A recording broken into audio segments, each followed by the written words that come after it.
लगता है उस साधु का श्राप मुझे लग गया है। आज 7वां दिन है और ये देखो मेरे पेट में अत्यधिक पीड़ा हो रही है। जाओ, आज से ठीक 1 सप्ताह के पश्चात तुम्हारे पेट से मूसल ही उत्पन्न होगा, जो तुम्हारे वंश के विनाश का कारण बनेगा। इस पीड़ा से मुझे मुक्त करो मित्र, मुक्त करो।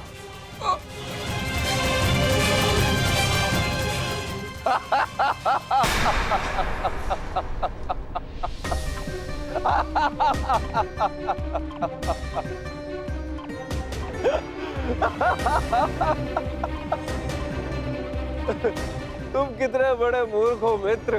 कुछ नहीं हुआ मुझे, सही हूं मैं। कहा था ना मैं, वो साधु एकदम पाखंडी है।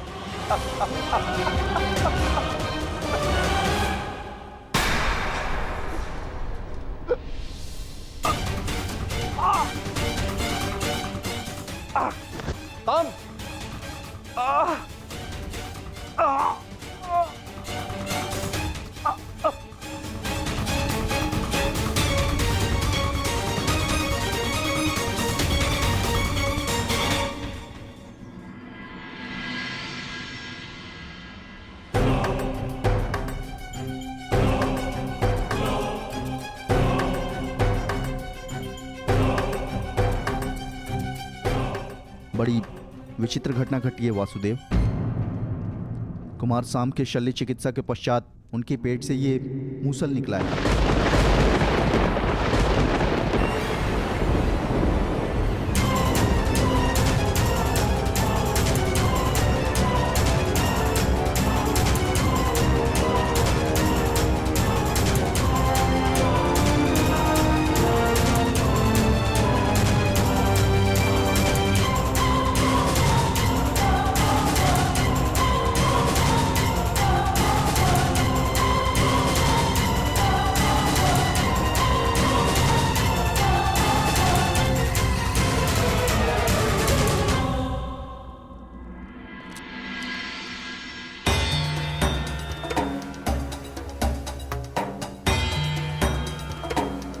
कुमार अब स्वस्थ हैं बलभद्र।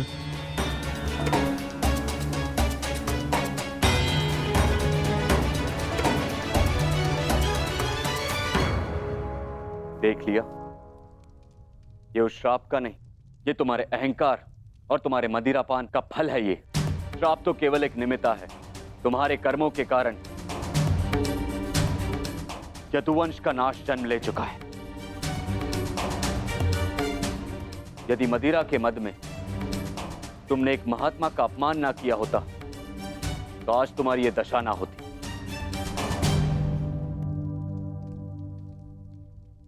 अब कुछ नहीं हो सकता था। मनुष्य को अपने कर्मों का फल मिलता ही है, परंतु एक के कर्मों का फल पूरा वंश भुगते, ये नीति नहीं है। यदि अनाज के पौधों के बीज में घुन लग जाए तो वो सारी फसल नष्ट कर देते हैं दाऊ। नहीं कान्हा, मैं सांप की मूर्खता का फल समस्त द्वारका को नहीं भुगतने दूंगा।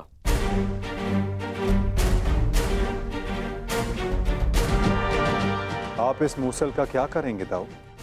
श्राप था कि मदिरा पान के कारण द्वारका का नाश होगा।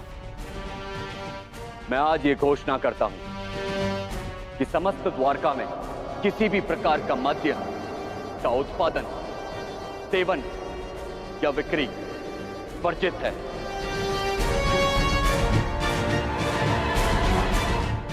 और रही बात इस मूसल की, तो इसका उपाय है मेरे पास।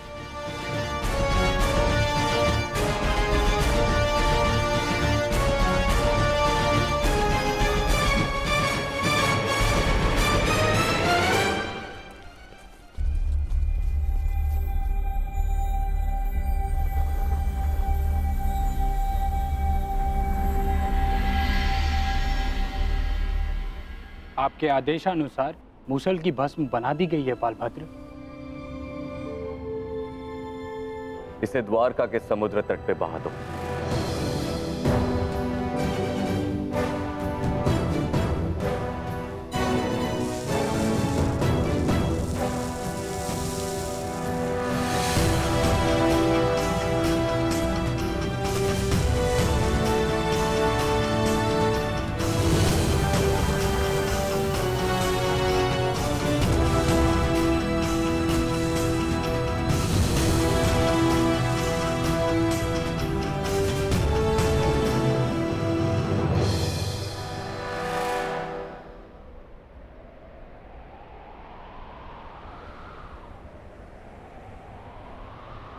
दाऊ,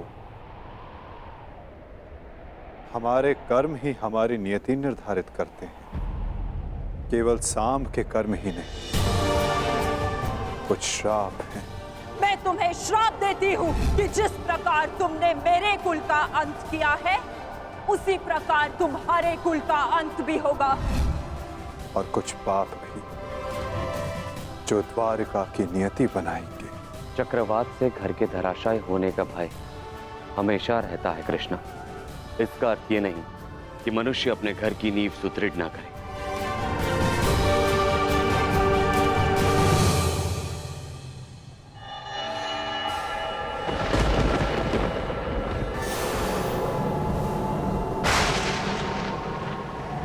जब नींव गल जाती है दाऊ, तो भवन का धराशायी हो जाना निश्चित होता है। द्वारका का अंत समीप है।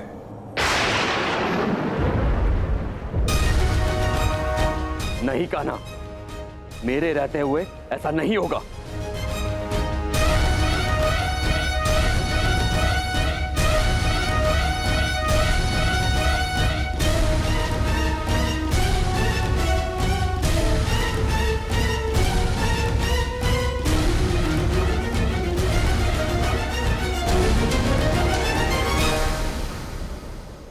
समय किसी की नहीं सुनता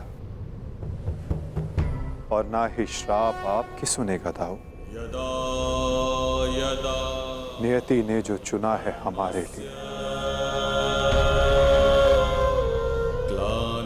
हमें वो भुगतना ही होगा।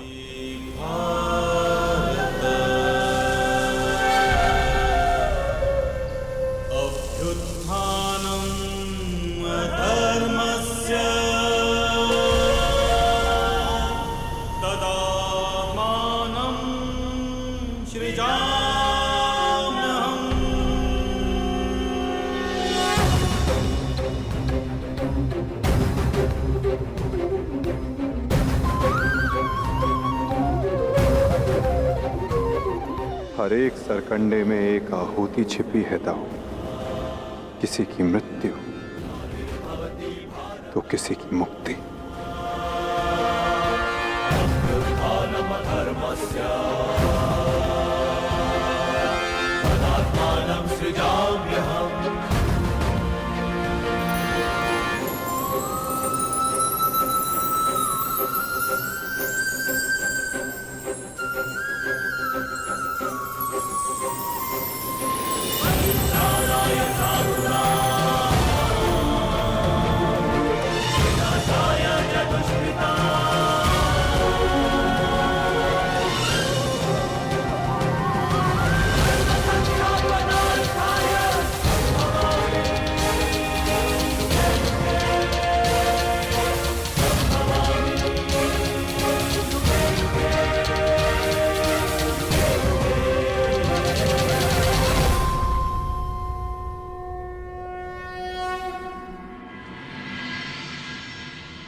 मेरा स्वप्न है कि हस्तिनापुर में एक गुरुकुल हो, जहां पर बालकों की भांति बालिकाएं भी युद्ध शिक्षा में पारंगत हों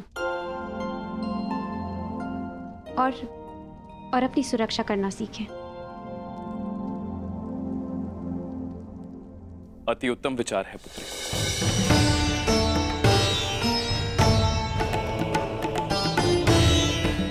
प्रणिपात, प्रणिपात, प्रणिपात।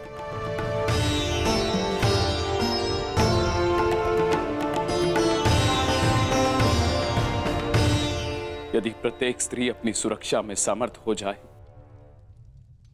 तो कोई भी पुरुष उस पर अत्याचार नहीं कर पाएगा। यदि वो अबला से सबला बन जाए तो ना ही कोई चीरहरण होगा और ना ही कोई महाभारत होगी।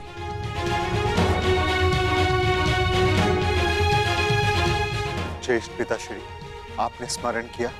हाँ पुत्र, एक महत्वपूर्ण निर्णय लिया है जो मैं तुम्हें बताना चाहता था।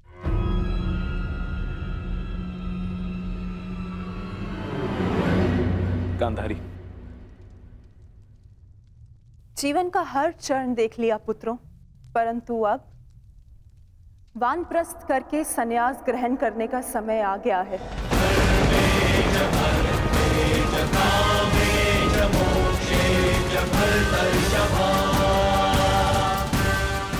हाँ पुत्र, हिस्ट्री जीजी और मुझे विदा लेने की आज्ञा दे।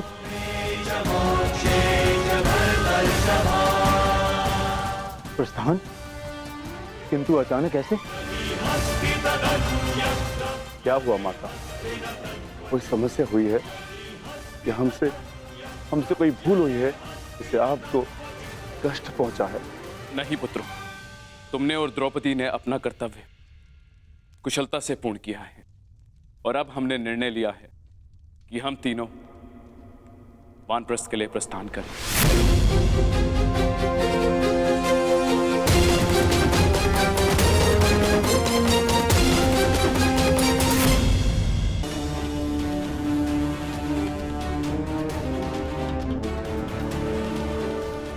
पुत्र का मोह आपको जाने भी नहीं देना चाहता और पुत्र का धर्म आपको रोक भी नहीं सकता। आप सबके तप संचय को रोकना भी पाप होगा।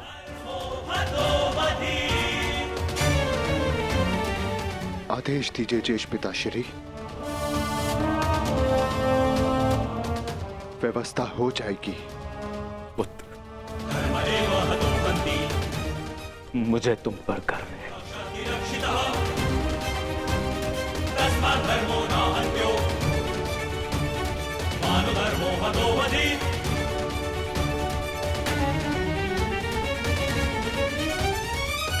परंतु हम आपको ऐसे नहीं जाने दे सकते। आप सभी के साथ हमें भी एक उत्सव मनाने का सौभाग्य तो मिलना चाहिए ना। ठीक है, जैसा तुम सबको ठीक लगे पुत्रों। तो ठीक है, तो मैं इस उत्सव की तैयारियां प्रारंभ करती हूँ और सभी परिजनों को निमंत्रण भिजवाती हूँ। सर्वप्रथम माधव को।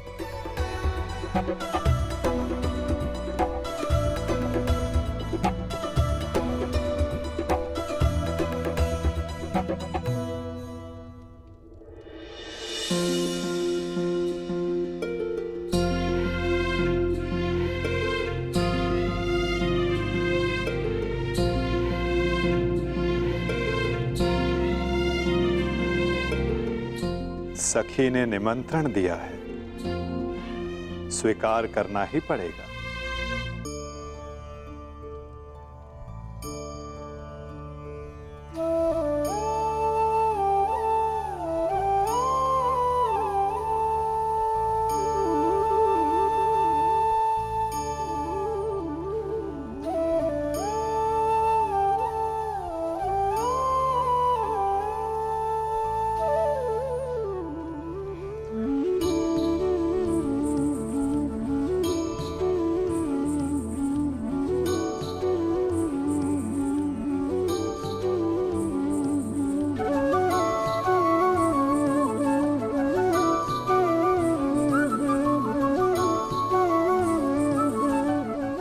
माधव, आप सदैव हम सबके साथ हमारे दुख में उपस्थित रहे, परंतु आज सुख के समय पर आपके आगमन ने हम सबके आनंद को दुगना कर दिया।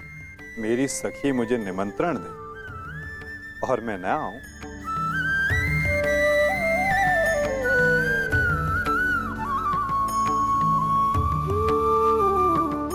तुम सबका परिश्रम स्पष्ट दिखाई दे रहा है। जब प्रेरणा देने वाला शुभ हो तो परिश्रम का फल भी शुभ ही होता है माधव। आइए माधव, अपना स्थान ग्रहण करें।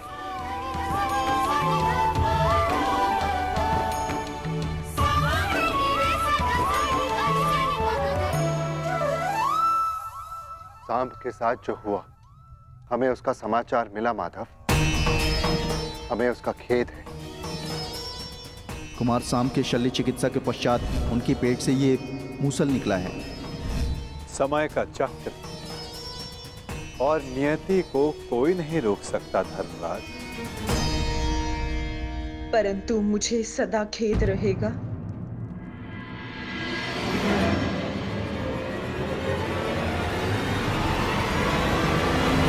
कि ये नियति मेरे ही श्राप के कारण आई है वासुदेव।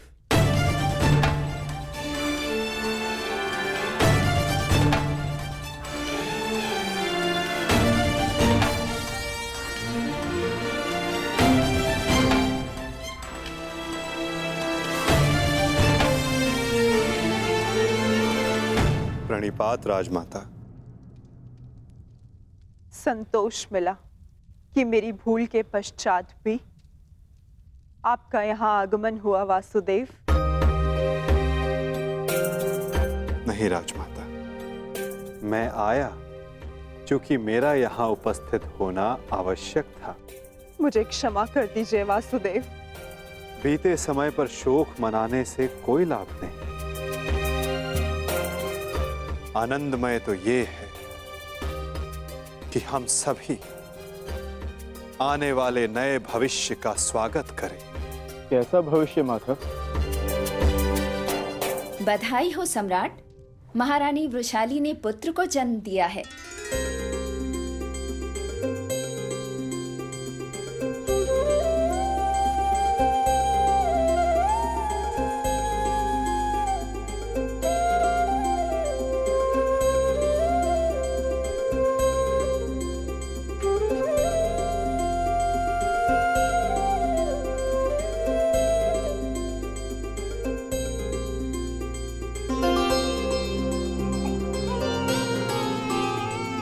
इसकी आंखों में इसके पिता की भांति तेज कल्याण हो। बुआ श्री,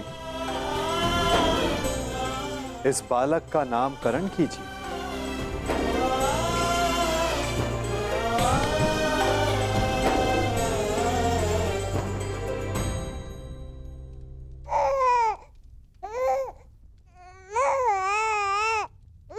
नहीं माधव, ये कार्य आपका।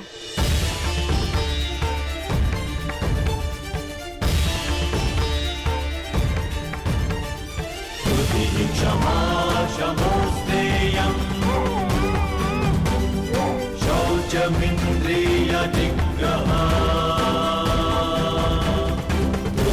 क्षमा शमोस्तेयं शौचमिन्द्रिय निग्रह निर्विद्या सत्यं क्रोधो दशकं धर्मलक्षणम्। मित्रकर्ण के एक वीर पुत्र का नाम वृषसेन था और इस वीर बालक का नाम है राधे कर्ण पुत्र वृषकेतु। वृषकेतु, वृषकेतु, वृषकेतु।